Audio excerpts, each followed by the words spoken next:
안녕하세요. 바르증한의원 이진영 원장입니다. 오늘은 영양제에 관해서 말씀을 드려보려고 하는데요. 우선 저는 현재 아무런 영양제를 먹지 않고 있고요. 예전에는 누가 준 영양제를 가끔 먹어본 적은 있습니다. 그리고 아무래도 제가 한의사다 보니까 건강을 위해서 영양제 대신에 한약을 먼저 챙겨 먹다 보니 영양제 먹을 일이 없을 수도 있겠는데요. 저도 한의사이기 전에 남들처럼 건강에 관심이 많은 평범한 사람 중에 하나입니다. 영양제가 제 건강에 도움이 됐다라고 제가 판단을 했더라면 영양제를 당연히 챙겨 먹었을 거고요. 예전에 제가 한때 영양제에 관심이 많아서 영양제에 관해서 한참 공부를 해본 적도 있는데, 공부해본 결과 굳이 돈을 들여서 시간 들여서 영양제를 사 먹을 가치는 없다라고 저는 결론을 내렸습니다. 그런데 해가 갈수록 영양제 드시는 분들이 많고, 심지어는 하루에 10종류가 넘는 영양제를 드시고 건강을 해치고 병원에 내원하시는 분들이 계셔서 오늘은 영양제의 해악을 설명드리려고 합니다. 첫 번째로 많이 드시는 영양제인 비타민을 설명드리려고 하는데요. 비타민이면 무조건 좋다고 생각해서 A, B, C, D, E 모두 열심히 챙겨 드시는 분들이 계신데, 비타민 E의 경우에는 견과류나 각종 야채를 평소에 드셔주시면 크게 부족할 일이 없는데, 비타민 E를 과다하게 복용하게 되는 경우에는 실제로 오히려 피로가 심해지면서 두통을 호소하게 되고요. 비타민 E가 비타민 K의 흡수를 방해를 하고 혈소판 응집까지 방해해서 출혈을 일으키거나 뇌졸중 사망 위험이 증가하게 됩니다. 최근에는 비타민 E의 과다 복용이 암 발생과 연관이 있다는 연구가 발표되고 있는데요. 그 이유는 비타민 E는 활성산소의 작용을 막아주는 효과가 있습니다. 그래서 활성산소는 과다하게 나올 때 정상 세포를 공격해서 노화를 촉진시키는 안 좋은 작용을 하지만, 잘 모르시는 내용이 적당한 활성산소는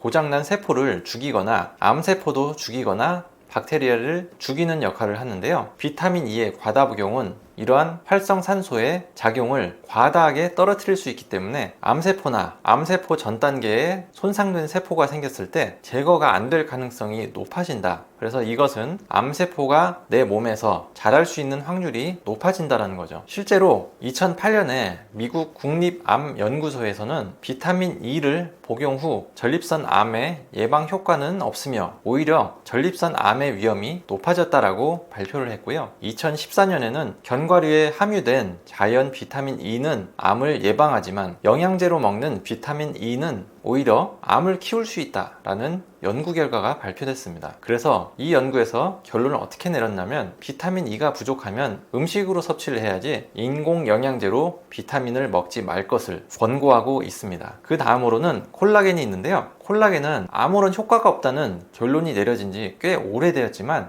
식품회사들의 마케팅으로 각종 콜라겐 영양제, 콜라겐 크림, 콜라겐 패치 등으로 계속 소비자들을 현혹하는 상품이 나오는데요. 콜라겐이 원래 뭐냐 하면 우리 피부 이 연골에 들어있는 단백질 조직인데요. 그래서 콜라겐을 먹으면 피부와 연골이 좋아지는 거 아닌가 라고 생각하는 건데요. 실제로는 콜라겐을 먹든 단백질 파우더를 먹든 계란을 먹든 간에 우리가 어떠한 종류의 단백질을 먹더라 하더라도 위장에 들어가면 똑같은 아미노산으로 분해가 됩니다. 그런데 심지어 콜라겐은 일반 단백질보다도 분자량이 커서 다른 단백질보다도 제대로 소화 흡수도 되지 않아서 90% 이상이 그대로 대변으로 배출이 된다고 합니다. 그래서 결론은 콜라겐을 먹어도 피부로 가지 않고 대부분은 소화가 잘 안 돼서 대변으로 배출된다입니다. 세 번째는 밀크시슬입니다. 이것은 최근에 몇 년 전부터 먹는 사람들이 늘어나는 것 같은데요. 남유럽 북아프리카에서 나는 엉겅퀴라고 하는 식물입니다. 밀크시슬의 성분이 실리마린이라고 해서 간 질환에 효과가 있고 간에 좋다고 해서 먹는데요. 정작 사람을 대상으로 한 임상시험에서는 효과가 없는 것으로 밝혀졌다고 하네요. 임상시험에서 효과가 있었으면 간 질환 치료제가 될 뻔했는데 효과가 없어서 결국 건강보조식품이 되어버렸습니다. 의학적으로도 약학적으로도 밀크시슬은 간 질환에 전혀 효과가 없다는 것이 정설입니다. 단순히 유명하다고,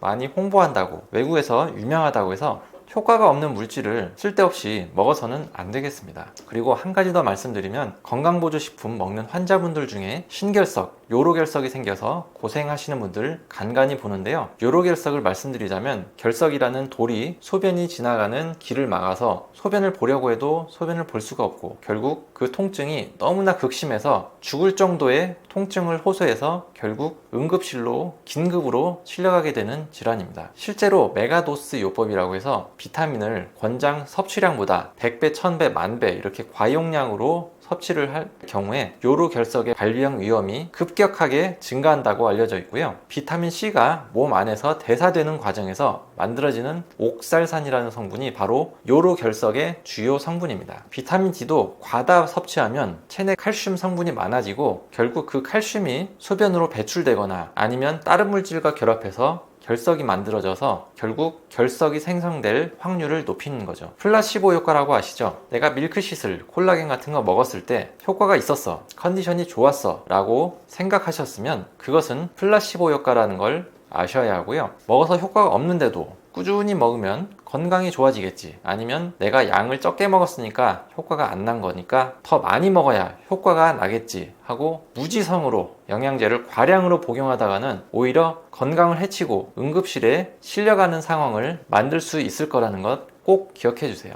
오늘은 영양제 복용의 해악에 관해서 설명드렸습니다. 혹시라도 비싼 돈을 들여서 시간과 정성을 들여서 영양제를 과다하게 복용하시는 분들, 제가 말씀드린 내용 꼭 기억하셔서 영양제를 먹는 것에 관해서 다시 한번 생각해 보셨으면 좋겠습니다. 그러면 다음에도 유익한 영상으로 찾아뵙겠습니다. 시청하느라 수고하셨습니다.